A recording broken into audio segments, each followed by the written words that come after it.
ನಾನು ಸಂಗೀತಾ ಭಟ್. ಇದೀಗ ಹೆಡ್ಲೈನ್ಸ್. ಬೆಂಗಳೂರು ಒಂದು ಅಥವಾ ಎರಡು ಊರಿಗೆ ಮಾತ್ರ ಸೇರಿದ್ದಲ್ಲ, ಬೆಂಗಳೂರು ಎಲ್ಲರಿಗೂ ಸೇರಿದ್ದು ಅಂತ ಡಿಕೆ ಶಿವಕುಮಾರ್ ಇಂದು ಮಾಧ್ಯಮದವರ ಮುಂದೆ ಹೇಳಿಕೆಯೊಂದನ್ನ ನೀಡಿದ್ದಾರೆ.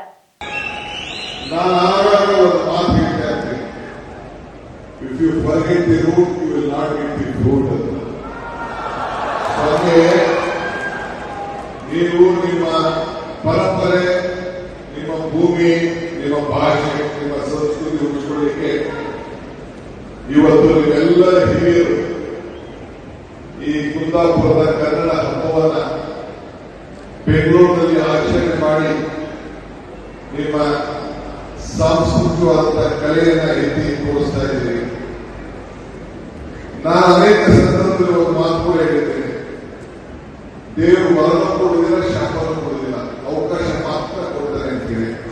ಹಾಗೆ ನಿಮ್ಮೆಲ್ಲ ಸಂಘಟನೆಯವರು ಇಂಥ ಒಂದು ಕುಂದಾಪುರದ ಕರ್ನಾಟಕದ ಎಲ್ಲಾ ಭಾಗಗಳ ಜನರ ಹೃದಯವೇ ಬೆಂಗಳೂರು. ಬೆಂಗಳೂರು ನಗರ ಇಲ್ಲಿನ ಸುತ್ತಮುತ್ತಲ ಜನರಿಗೆ ಸೇರಿದ್ದಲ್ಲ. ದಕ್ಷಿಣ ಕನ್ನಡ, ಗುಲ್ಬರ್ಗ, ರಾಯಚೂರು, ಉಡುಪಿ ಹೀಗೆ ಎಲ್ಲರಿಗೂ ಸೇರಿದ್ದು. ನೀವೆಲ್ಲರೂ ಸೇರಿ ಬೆಂಗಳೂರನ್ನ ಉಳಿಸಿ ಬೆಳೆಸಬೇಕು ಅಂತ ಡಿಕೆ ಶಿವಕುಮಾರ್ ಅವರು ಹೇಳಿದ್ದಾರೆ. ನಿನ್ನೆ ನಗರದ ನಂದಿ ಲಿಂಕ್ ಗ್ರೌಂಡ್ನಲ್ಲಿ ಮಾತನಾಡಿದ ಅವರು ಕುಂದಾಪುರ ಕನ್ನಡ ಹಬ್ಬ 2025ರಲ್ಲಿ ಭಾಗವಹಿಸಿ ಮಾತನಾಡಿದರು. ಯಡಿಯೂರಪ್ಪರವರು ಇರುವಾಗ ಬಫರ್ ಸ್ಟಾಕಿಗೆ ಹೆಚ್ಚಿನ ಅನುದಾನ ಬಿಡುಗಡೆ ಮಾಡಿದ್ರು. ಆದ್ರೆ ಸಿದ್ದರಾಮಯ್ಯ ಅವರು ಬಂದ ನಂತರ ಕಡಿಮೆ ಮಾಡಿದ್ದಾರೆ ಅಂತ ಬಿವೈ ವಿಜಯೇಂದ್ರ ಹೇಳಿಕೆಯೊಂದನ್ನ ನೀಡಿದ್ದಾರೆ. ಆದಾಗಿನಿಂದ ಈ ನಾಡಿನ ರೈತರಿಗೆ ಒಳಿತಾಗ್ತಕ್ಕಂಥ ಯಾವುದೇ ಒಂದು ಕ್ರಮವನ್ನ, ನಿರ್ಧಾರಗಳನ್ನ, ಯೋಜನೆಗಳನ್ನ ತಗೊಂಡಿಲ್ಲ ಅಂತಕ್ಕಂಥದ್ದು ನೋಡಿ. ಹಿಂದೆ ಭಾರತೀಯ ಜನತಾ ಪಾರ್ಟಿ ಸರ್ಕಾರ ಇದ್ದಾಗ, ಯಡಿಯೂರಪ್ಪನವರು ರಾಜ್ಯದ ಮುಖ್ಯಮಂತ್ರಿಗಳು ಇದ್ದಾಗ ನಮಗೆ ಗೊತ್ತಿದೆ, ಯಡಿಯೂರಪ್ಪನವರು ಅಂತ ಹೇಳಿದ್ರೆ ರೈತ ನಾಯಕರು ಅಂತೇಳಿ ಇವತ್ತು ಕೂಡ ಜನ ನೆನಪು ಮಾಡ್ಕೊಳ್ತಾರೆ. ಯಡಿಯೂರಪ್ಪನವರು ಮುಖ್ಯಮಂತ್ರಿಗಳಿದ್ದಾಗ, ಬಿಜೆಪಿ ಸರ್ಕಾರ ಇದ್ದಾಗ ಕಾಪು ದಾಸ್ತಾನು ಅಂತ ಹೇಳಿದ್ರೆ ಬಫರ್ ಸ್ಟಾಕ್ ಅಂತ ನಾವೇನು ಹೇಳ್ತೇವೆ, ಹಿಂದೆ ಬಿಜೆಪಿ ಸರ್ಕಾರ ಇದ್ದಾಗ 1000 ಕೋಟಿ ರೂಪಾಯಿಗಳನ್ನ ನೀಡ್ತಾ ಇತ್ತು. ಆದರೆ ಸಿದ್ದರಾಮಯ್ಯ ಸರ್ಕಾರ ಬಂದ ಮೇಲೆ ಆ ಬಫರ್ ಸ್ಟಾಕಿಗೆ ಇಟ್ಟಿರ್ತಕ್ಕಂಥ ಹಣ ಎಷ್ಟು ಅಂತ ಹೇಳಿದ್ರೆ ಅದನ್ನು ಕೂಡ ಕಡಿತಗೊಳಿಸಿ 1200 ಕೋಟಿ ಹಿಂದಿನ ಸರ್ಕಾರಗಳು ಇಡ್ತಾ ಇದ್ರೆ, ಕಾಂಗ್ರೆಸ್ ಸರ್ಕಾರ 400 ಕೋಟಿ ರೂಪಾಯಿಗೆ ಇಳಿಸಿದ್ದಾರೆ. ಅಂದ್ರೆ 600 ಕೋಟಿಯಷ್ಟು ಇವತ್ತು ಬಫರ್ ಸ್ಟಾಕಿಗೆ ಹಣವನ್ನ ಕಡಿಮೆ ಮಾಡಿರ್ತಕ್ಕಂಥದ್ದು. ಇದು ಮೊದಲ ಅಂಶ. ಮತ್ತೆ ಮುಂಗಾರು ಬಿಜೆಪಿ ಸರ್ಕಾರದಲ್ಲಿ ರೈತ ನಾಯಕರಾದ ಯಡಿಯೂರಪ್ಪ ಅವರು ಸಿಎಂ ಆಗಿದ್ದಾಗ ಕಾಪು ದಾಸ್ತಾನು ಅಂದರೆ ಬಫರ್ ಸ್ಟಾಕಿಗೆ 1,000 ಕೋಟಿ ರೂಪಾಯಿ ನೀಡಿದ್ದರು. ಆದರೆ ಸಿದ್ದರಾಮಯ್ಯ ಅವರ ಸರ್ಕಾರ ಬಂದ ಮೇಲೆ ಬಫರ್ ಸ್ಟಾಕಿಗೆ ಮೀಸಲಿರುವ ಹಣ ಇಳಿಸಿ ಪ್ರಸ್ತುತ 400 ಕೋಟಿ ರೂಪಾಯಿ ನೀಡುತ್ತಿದ್ದಾರೆ. ಅಂದರೆ 600 ಕೋಟಿ ರೂಗಳಷ್ಟು ಬಫರ್ ಸ್ಟಾಕಿಗೆ ಹಣವನ್ನ ಕಡಿಮೆ ಮಾಡಿರುತ್ತಾರೆ ಅಂತ ಬಿಜೆಪಿ ರಾಜ್ಯಾಧ್ಯಕ್ಷ ಬಿವೈ ವಿಜಯೇಂದ್ರ ಆರೋಪಿಸಿದ್ದಾರೆ. ಭಾನುವಾರ ಮಲ್ಲೇಶ್ವರದ ಬಿಜೆಪಿ ಕಚೇರಿಯಲ್ಲಿ ಅವರು ಮಾತನಾಡಿದರು. ಕಾಯುತ್ತಿದ್ದಂತಹ D Boss cinema the Devil ಚಿತ್ರೀಕರಣ ಇದೀಗ ಸಂಪೂರ್ಣಗೊಂಡಿದೆ. ಇನ್ನು ಪ್ರೊಡಕ್ಷನ್ ವರ್ಕ್ ಅನ್ನ ಸ್ಟಾರ್ಟ್ ಮಾಡ್ತಾ ಇದ್ದಾರೆ ಅಂತ ಇಂದು ಸುದ್ದಿ ಬಂದಿದೆ. ದಿ ಡೆವಿಲ್ ಚಿತ್ರದ ಚಿತ್ರೀಕರಣ ಮತ್ತು ಡಬ್ಬಿಂಗ್ ಪೂರ್ಣಗೊಂಡಿದ್ದು ಪೋಸ್ಟ್ ಪ್ರೊಡಕ್ಷನ್ ಕಾರ್ಯ ಜೋರಿನಲ್ಲಿ ನಡೆಯುತ್ತಿದೆ. ಪ್ರಕಾಶ್ ವೀರ್ ಚಿತ್ರಕಥೆ ಬರೆದು ನಿರ್ದೇಶಿಸುತ್ತಿರುವ ಈ ಚಿತ್ರದಲ್ಲಿ ದರ್ಶನ್ ನಾಯಕನಾಗಿ ನಟಿಸಿದ್ದಾರೆ. ಬೆಂಗಳೂರು, ರಾಜಸ್ಥಾನ, ಬ್ಯಾಂಕಾಕ್ನಲ್ಲಿ ಚಿತ್ರೀಕರಣ ನೆರವೇರಿದ್ದು 2 ಹಾಡುಗಳನ್ನ ಬ್ಯಾಂಕಾಕ್ನಲ್ಲಿ ಚಿತ್ರೀಕರಿಸಲಾಗಿದೆ. ರಚನಾ ರೈ ನಾಯಕಿಯಾಗಿ ಅಭಿನಯಿಸಿದ ಈ ಚಿತ್ರದಲ್ಲಿ ತುಳಸಿ, ಅಚ್ಯುತ ಕುಮಾರ್, ಮಹೇಶ್ ಮಂಜೇಕರ್ ಸೇರಿದ್ದಾರೆ. ಶೀಘ್ರದಲ್ಲಿ ಹಾಡು ಬಿಡುಗಡೆಯಾಗಲಿದೆ. ಯಾವಾಗಲೂ ಸುದ್ದಿಯಲ್ಲೇ ಇರುವಂತಹ ಒಳ್ಳೆ ಹುಡುಗ ಪ್ರಥಮ್ ಇದೀಗ ಕಾಂಟ್ರವರ್ಸಿ ಹೇಳಿಕೆಯೊಂದನ್ನು ನೀಡಿದ್ದಾರೆ. ಏನಪ್ಪಾ ಅಂದ್ರೆ, ನೀವು ಒಳ್ಳೆಯವರ ಸಹವಾಸವನ್ನೇ ಮಾಡಬೇಕು, ಕೆಟ್ಟವರ ಸಹವಾಸ ಅಲ್ಲ ಅಂತ ಡಿವಾಸ್ ಫ್ಯಾನ್ಗೆ ಹೇಳಿಕೆಯೊಂದನ್ನ ನೀಡಿದ್ದಾರೆ. ನಟ ಪ್ರಥಮ್ ತಮಗೆ ಜೀವ ಬೆದರಿಕೆ ಬಂದಿದ್ದು ದರ್ಶನ್ ಅಭಿಮಾನಿಗಳಿಂದ ಎಂದು ಆರೋಪಿಸಿ ತೀವ್ರ ಎಚ್ಚರಿಕೆ ನೀಡಿದ್ದಾರೆ. ನಮಗೂ ಫ್ಯಾನ್ಸ್ ಇದ್ದಾರೆ, ಗುಂಡಾಗಿರಿ ಬೇಡ, ದರ್ಶನ್ ಸರ್ ಒಳ್ಳೆಯವರ ಸಹವಾಸ ಇಟ್ಟುಕೊಳ್ಳಲಿ ಎಂದಿದ್ದಾರೆ. ಡ್ರ್ಯಾಗರ್ ಹಿಡಿದು ಬೆದರಿಸಿದ್ದ ವಿಚಾರದಲ್ಲಿ ಎಸ್ಪಿಗೆ ದೂರು ನೀಡಿದ್ದಾರೆ. ಕಲಾವಿದರು ಕಲಾವಿದರಾಗಲಿ, ಗೂಂಡಾಗಿರಿ ಬೇಡ, ಮೀಡಿಯಾ ನಮಗೆ ಅನ್ನ ಕೊಡ್ತಿದೆ, ಅವಮಾನ ಮಾಡಬೇಡಿ ಅಂತ ಅಭಿಮಾನಿಗಳ ನಡೆ ವಿರುದ್ಧ ಕಿಡಿಕಾರಿದ್ದಾರೆ. ಮತ್ತಷ್ಟು ರೋಚಕ ಸುದ್ದಿಗಳನ್ನ ವೀಕ್ಷಿಸೋಣ ಸಣ್ಣದೊಂದು ವಿರಾಮದ ನಂತರ. ನಿಮ್ಮ TV4 ಕನ್ನಡ ಚಾನೆಲ್ನಲ್ಲಿ ವಿನೂತನ ಕಾರ್ಯಕ್ರಮಗಳು.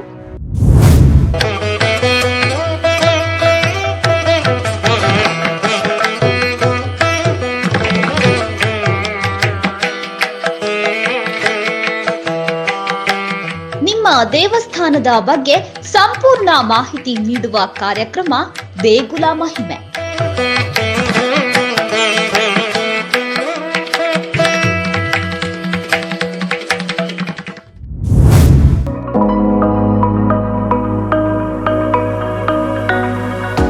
ನಿಮ್ಮ ಹೋಟೆಲ್ನ ರುಚಿಯ ಬಗ್ಗೆ ಸಂಪೂರ್ಣ ಮಾಹಿತಿ ನೀಡುವ ಕಾರ್ಯಕ್ರಮ ಅಬ್ಬಬ್ಬಾ ಎಂಥ ರುಚಿ.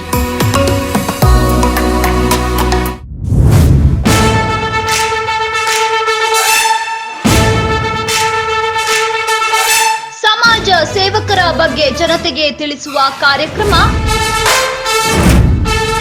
ಜನರೇ ಮೆಚ್ಚಿದ ನಾಯಕ.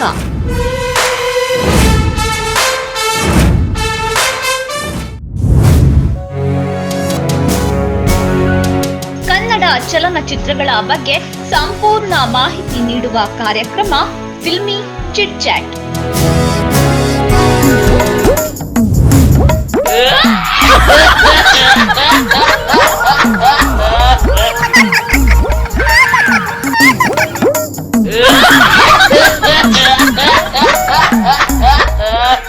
ವಿನೂತನ ವಕ್ರ ಕಾರ್ಯಕ್ರಮ ಟೋಪಿ ಲಾಲ.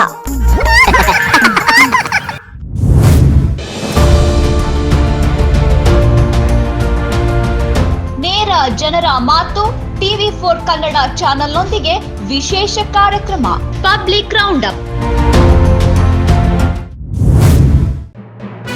ನಿತ್ಯ ನಿಜ ನಿರಂತರ ತಾಜಾ ಸುದ್ದಿಯೊಂದಿಗೆ ನಿಮ್ಮ TV4 ನ್ಯೂಸ್ ಚಾನೆಲ್. ವಿರಾಮದ ನಂತರ TV4 ಕನ್ನಡ ಸುದ್ದಿವಾಹಿನಿಗೆ ಮತ್ತೆ ಸ್ವಾಗತ.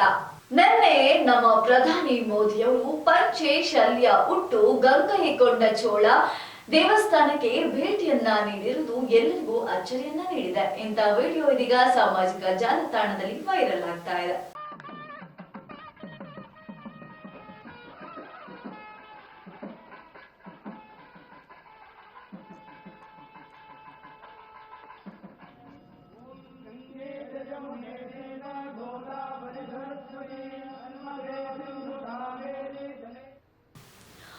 ಪ್ರಧಾನಿ ಮೋದಿ ವಿದೇಶಿ ಪ್ರವಾಸದ ಬಳಿಕ ನಿನ್ನೆ ತಮಿಳುನಾಡಿಗೆ ಆಗಮಿಸಿದ್ದು ಅರಿಯಲ್ಲೂರಿನ ಗಂಗೈಕೊಂಡ ಚೋಳಪುರಂ ದೇವಾಲಯಕ್ಕೆ ಭೇಟಿ ನೀಡಿದ್ದಾರೆ.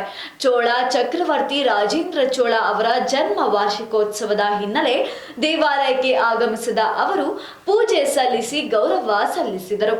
ದೇವಾಲಯ ಯುನೆಸ್ಕೋ ವಿಶ್ವ ಪರಂಪರೆ ತಾಣದಲ್ಲಿದ್ದು ಚೋಳ ವಾಸ್ತುಶಿಲ್ಪದ ದರ್ಜೆ ಸಂಕೇತವಾಗಿದೆ.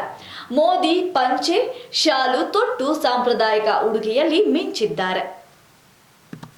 ಪ್ರವಾಸಿ ತಾಣಗಳನ್ನ ಸ್ವಚ್ಛತೆಯಿಂದ ಇಟ್ಟಿರಿ ಅಂತ ಎಷ್ಟೇ ಘೋಷಣೆಗಳನ್ನ ಕೂಗಿದರೂ ನಮ್ಮ ಪ್ರವಾಸಿಗರು ಕಸ ಕಡ್ಡಿ ಹಾಕಿ ಹಾಳು ಮಾಡುವುದನ್ನ ಬಿಡೋದಿಲ್ಲ.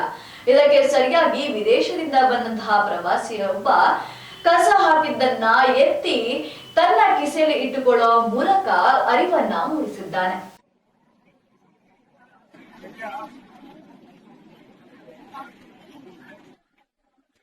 Maybe if I have free day, I sit up here and watch and tell people, pick this up.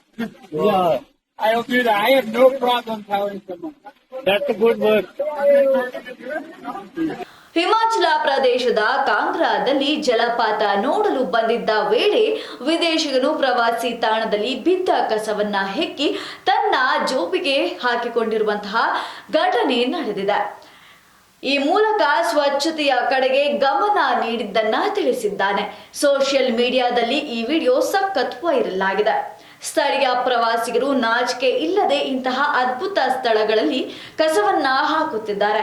ವಿದೇಶಿಗರು ಪ್ರಕೃತಿಯ ಬಗ್ಗೆ ಹೆಚ್ಚು ಕಾಳಜಿ ವಹಿಸಿದ್ದಾರೆ ಎಂದು ಶೀರ್ಷಿಕೆ ಬರೆಯಲಾಗಿದೆ. ಅನ್ನ ನೀಡುವಂತಹ ರೈತರಿಗೆ ಸಹಾಯ ಮಾಡುವುದನ್ನ ಬಿಟ್ಟು ಸರ್ಕಾರ ಕೈ ಚೆಲ್ಲಿ ಕೂತಿದೆ ಅಂತ BY ವಿಜಯೇಂದ್ರ ಹೇಳಿಕೆಯೊಂದನ್ನ ನೀಡಿದ್ದಾರೆ.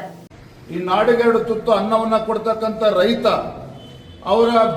ಅವರಿಗೆ ಸಹಕಾರ ನೀಡಬೇಕಂತ ಸರ್ಕಾರ ಇವತ್ತು ಕೈ ಚೆಲ್ಲಿ ಕುಳಿತಿರ್ತಕ್ಕಂಥದ್ದು. ಇವತ್ತು ಕೇಂದ್ರ ಸರ್ಕಾರದಿಂದ 8,70,000ಕ್ಕೂ ಹೆಚ್ಚು ಮೆಟ್ರಿಕ್ ಟನ್ ಇವತ್ತು ಯೂರಿಯಾ ಬಂದಿದ್ರು ಸಹ ಇವತ್ತು 5,5,4 ಲಕ್ಷ ಇವತ್ತು ಮಾರ್ಕೆಟ್ ಅಲ್ಲಿ ಇದೆ. ಆದರೆ ಇನ್ನು ಉಳಿದಿರ್ತಕ್ಕಂಥ 2 ಲಕ್ಷ ಮೆಟ್ರಿಕ್ ಟನ್ ಏನಾಗಿದೆ ಹಾಗಾದ್ರೆ? ಕರ್ನಾಟಕ ರಾಜ್ಯದಲ್ಲಿ ನಾಡಿಗೆ 2 ತುತ್ತು ಅನ್ನ ನೀಡುವ ರೈತರಿಗೆ ಸಹಕಾರ ನೀಡದೆ ಸರ್ಕಾರ ಇಂದು ಕೈ ಚೆಲ್ಲಿ ಕುಳಿತಿದೆ ಅಂತ ಬಿಜೆಪಿ ರಾಜ್ಯಾಧ್ಯಕ್ಷ BY ವಿಜಯೇಂದ್ರ ನಿನ್ನೆ ಮಲ್ಲೇಶ್ವರದಲ್ಲಿ ಹೇಳಿದ್ದಾರೆ. ಕೇಂದ್ರ ಸರ್ಕಾರದಿಂದ 8,70,000ಕ್ಕಿಂತ ಹೆಚ್ಚು ಮೆಟ್ರಿಕ್ ಟನ್ ಯೂರಿಯಾ ಬಂದಿದ್ದು ಇಂದು 5,25,000 ಮೆಟ್ರಿಕ್ ಟನ್ ಯೂರಿಯಾ ಮಾತ್ರ ರಾಜ್ಯದ ಮಾರ್ಕೆಟ್ ಅಲ್ಲಿ ಇದೆ ಎಂದರೆ ಉಳಿದ ಸುಮಾರು 2,50,000 ಮೆಟ್ರಿಕ್ ಟನ್ ಗೊಬ್ಬರ ಏನಾಗಿದೆ ಅಂತ ಪ್ರಶ್ನೆ ಹಾಕಿದ್ದಾರೆ. ನಿಮಗೆಲ್ಲ ಗೊತ್ತಿರುವ ಹಾಗೆ ರಾಜಸ್ಥಾನದಲ್ಲಿ ಶಾಲಾ ಕಟ್ಟಡ ಮುರಿದು ಬಿದ್ದು 7 ಜನ ಮಕ್ಕಳು ಸಾವನ್ನಪ್ಪಿರುವಂತಹ ಘಟನೆ ನಡೆದಿತ್ತು. ಇದಕ್ಕೆ ಸರಿಯಾಗಿ ಪೋಷಕರು ತೀವ್ರ ಪ್ರತಿಭಟನೆಯನ್ನು ನಡೆಸಿದರು. ಪೊಲೀಸರಿಂದ ಯಾವುದೇ ರೀತಿಯ ಪ್ರಕ್ರಿಯೆ ಬರದ ಕಾರಣ ಪೊಲೀಸ್ ವಾಹನವನ್ನ ಧ್ವಂಸ ಮಾಡಿದ್ದಾರೆ.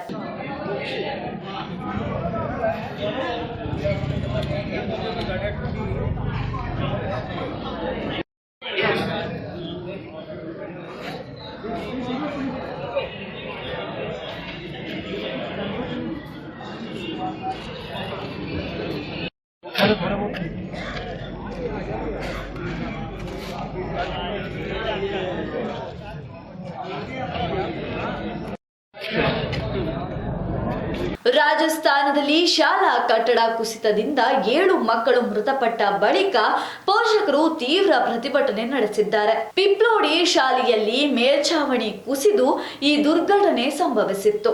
ಆಕ್ರೋಶಗೊಂಡ ಪೊಲೀಸರು ಶನಿವಾರ ಪೊಲೀಸರ ವಾಹನಗಳನ್ನ ಧ್ವಂಸ ಮಾಡಿದ್ದಾರೆ. ಈಗಾಗಲೇ 6 ಶಿಕ್ಷಕರನ್ನ ಅಮಾನತುಗೊಳಿಸಿದ್ದರೂ ಪೋಷಕರು ಪ್ರತಿಭಟನೆ ಮುಂದುವರೆಸಿದ್ದಾರೆ. ಇನ್ನು ನಾಗೌರ್ ಜಿಲ್ಲೆಯ ಇನ್ನೊಂದು ಶಾಲೆಯ ಮೇಲ್ಛಾವಣಿಯು ಕುಸಿದು ಬಿದ್ದಿದ್ದು ಅದೃಷ್ಟವಶಾತ್ ವಿದ್ಯಾರ್ಥಿಗಳು ಒಳಗೆ ಇರಲಿಲ್ಲ. ಗ್ರಾಮಸ್ಥರಲ್ಲಿ ಭೀತಿಯ ಜೊತೆಗೆ ಆಕ್ರೋಶವೂ ವ್ಯಕ್ತವಾಗಿದೆ.